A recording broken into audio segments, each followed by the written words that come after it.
My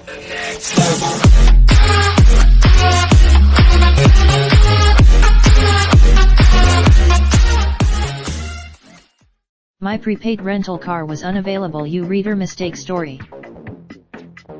Today, I want to share a story from TPG reader Jessica, who had trouble with a last-minute booking. After Christmas, my husband and I decided to take a last-minute road trip in Oregon. About an hour later, we arrived at the agency and were dismayed to find no cars on the lot. All cars were booked. When I later called Chase to check about reinstating my points, I found out that the first enterprise agency refused to issue a refund because I walked away from the reservation.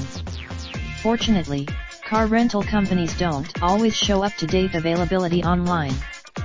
For a last minute, one common misconception about rental cars is that making a reservation means a vehicle will be set aside for you. In reality, because Jessica booked through the Ultimate Rewards portal, she had no choice but to prepay. In that scenario, finally, check whether any of your credit cards offer some companies. I appreciate this story, and I hope it can help other readers avoid making the same mistake. In appreciation, feel free to also submit your besta.